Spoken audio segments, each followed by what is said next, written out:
For thousands of years, it's been one of the world's great mysteries. Just how were the pyramids built so deep in the Egyptian desert? Now, scientists say they have the answer. They found evidence of a branch of the Nile, long since dried up, which they say was used to float the giant blocks needed to build the 4,000-year-old structures to their destination. Earlier, I spoke to Aidan Dodson, Professor of Egyptology at the University of Bristol, and asked him how this discovery can help us understand how the pyramids were built. Oh yeah, it ties in very well with how we thought things were done for a while, except that we'd always thought everything was being floated over during the Nile flood, which only lasts for a couple of months a year. Now we know there is a branch of the Nile running close to the desert edge.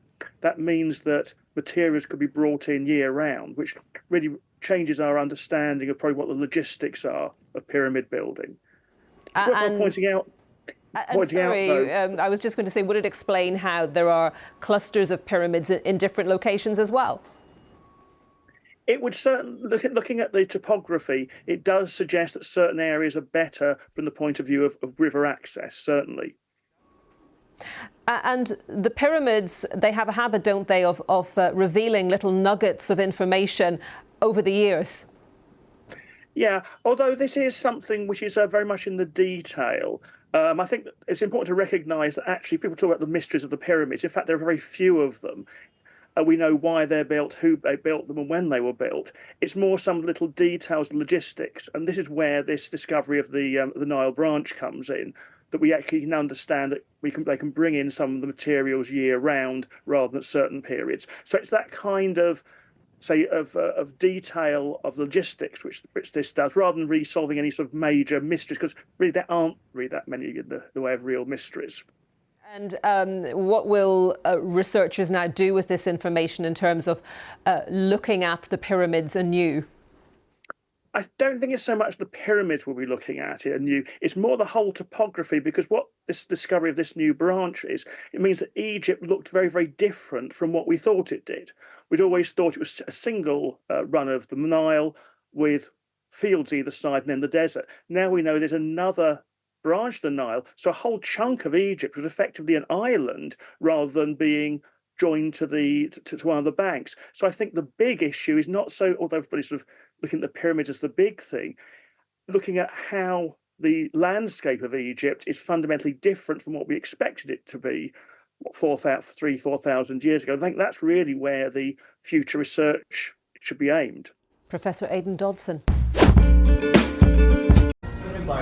Something the special counsel said in his report is that one of the reasons you were not charged is because, in his description, you are a well-meaning elderly man with a poor memory. I'm well-meaning, and I'm an elderly man, and I know what the hell I'm doing. With President Biden asserting executive privilege, we may never know what the special counsel heard that led him to make that infamous assessment. Meanwhile, the White House counsel told curious GOP committee heads, quote, "The absence of a legitimate need for the audio recordings lays bare your likely goal to chop them up, distort them, and use them for partisan political purposes." Is that the standard? Well, here to weigh in is former Assistant U.S. Attorney Andy McCarthy. He's also a Fox News contributor. And we don't have to talk about Michael Cohen right now, because we're going to talk about this. I want to know what you think about Biden's team's point that they don't have to release this because the other side might use it for political purposes. Yeah, I'm always flattered, Dana, to be brought on for these things as if they were all high-minded legal issues. This is straight politics. It's not really. We're talking about the standard. The standard here is, what can I get away with? Because there's not a court that's going to resolve this. And the only amusing thing about it is that the sides so easily change their arguments depending on whose ox is being gored. So now everybody is fainting because we got the transcript, so why don't you give us the tape? You know, it's like the transcript waives the tape. But when the shoe was on the other foot and it was Don McGahn, it was like, we got the notes already, so why don't you produce them as a witness? You know, and Republicans screamed about that, and the Trump administration refused to make them available without a lot of hemming and hawing. So this is what goes on. I think Democrats do it more because they think the press will if not rally to Biden's defense, they won't be as loud in protest about his withholding. Right, they'll shield him. Congressman Comer said this. Clearly, President Biden and his advisors fear releasing the audio recordings of his interview because it will again reaffirm to the American people that President Biden's mental state is in decline. And, you know, they definitely could make that argument, right, to say, like, if it wasn't so bad, they would release it. They must really be trying to hide something. Maybe it is that bad. I don't know. Yeah.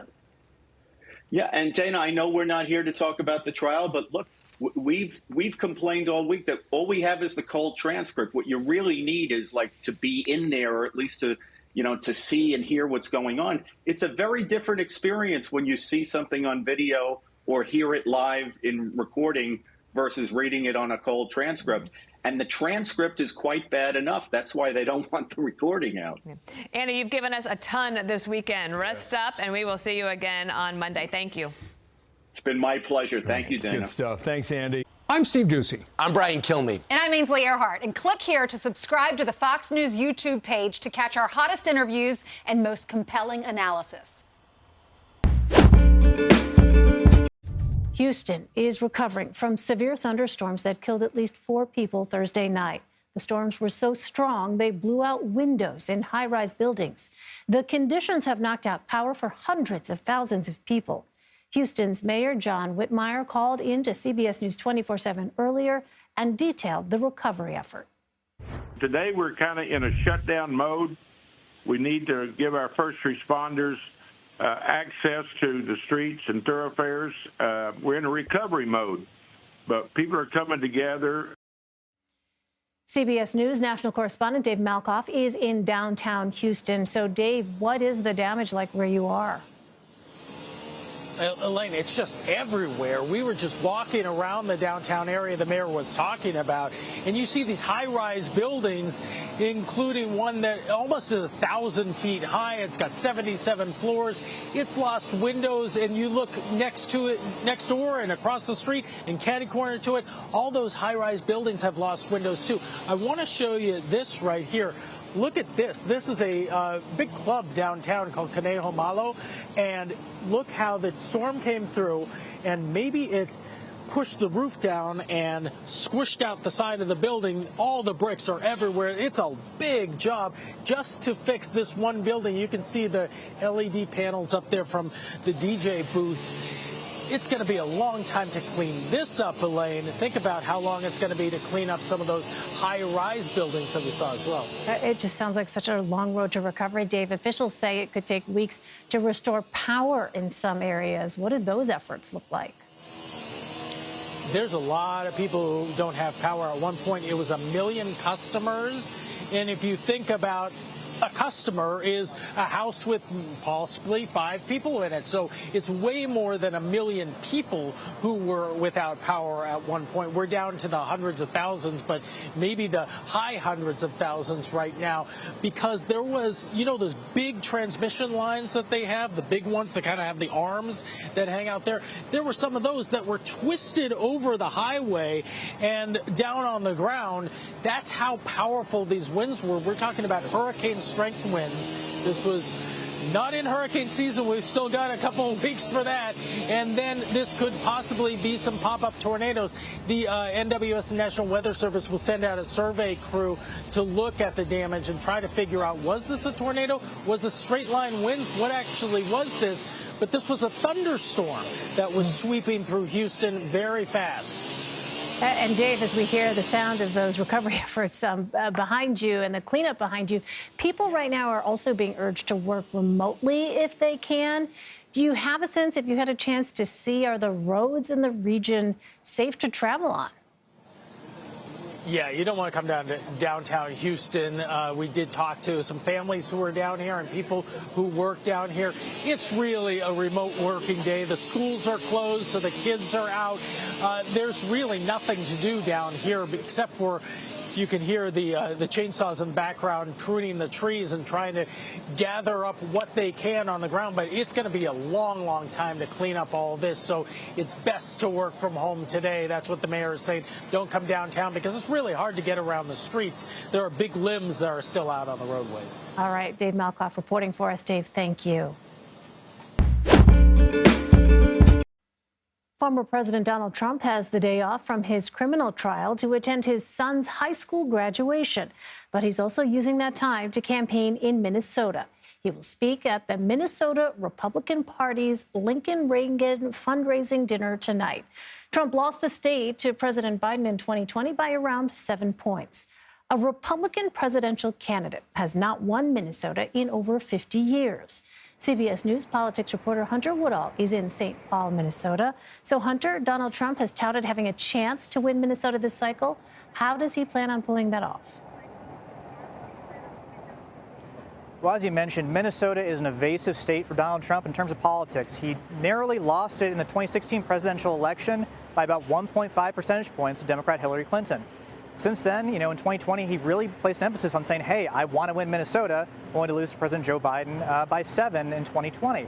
Now, as we look at the map here, Republicans haven't won statewide in Minnesota in any elected office for over a decade. That's a big hindrance, and the state party has had some issues that they've had to try to overcome recently. But when you look at the map and you look at how polling's going, Donald Trump does see an opportunity to win Minnesota. Democrats don't appear worried, however. When you talk to the President Biden's campaign, you talk to other Democrats, they project, a lot of confidence about the state, given how, like you said, no Republican has won it since Richard Nixon in 1972. Well, Trump's state campaign chair is House Majority Whip Tom Emmer. What is the relationship like between the two? The relationship between former President Donald Trump and House Majority Whip Tom Emmer has gone from being complex to fascinating to now it seems very, very warm. Back last fall, when Republicans were trying to find a new Speaker of the House after Kevin McCarthy was ousted, Tom Emmer, Minnesota Republican, longtime Minnesota Republican, put his foot forward and said, hey, I want to be Speaker. He never even made it to a floor vote in that quest. He faced a lot of obstacles from Republicans on Capitol Hill, but also former President Donald Trump put out a message on Truth Social really going after him. The relationship has warmed up tremendously since. The two are working together in hopes, as Emmer hopes to help Trump get reelected, especially here, get elected, and to get him this win in Minnesota that's been elusive over these decades for Republicans. Well, how has Donald Trump's criminal trial impacted Minnesota Republicans' support for the former president? I've been following how this delegation in Minnesota, in terms of congressional Republicans, has responded to Trump a ton over the last few years. They almost immediately rallied behind former President Trump when that first New York indictment came out. That support, if possible, has only solidified since. They're in lockstep behind him. They've endorsed him in terms of this congressional delegation. There are 4 House members from Minnesota in Washington. They're strong Trump supporters, and they continue to try and help him get elected to the White House in 2024. Now, in a state like Minnesota, that's a tremendous help. But Republicans in Minnesota do tend to be a little bit more that pragmatic conservative, though. Given how we're seeing in some of these suburbs, I know there's a goal of kind of appealing to the white suburban voters in Minnesota that tended to go to be more up for grabs in recent election cycles. All right, Hunter Woodall for us. Hunter, thank you so much.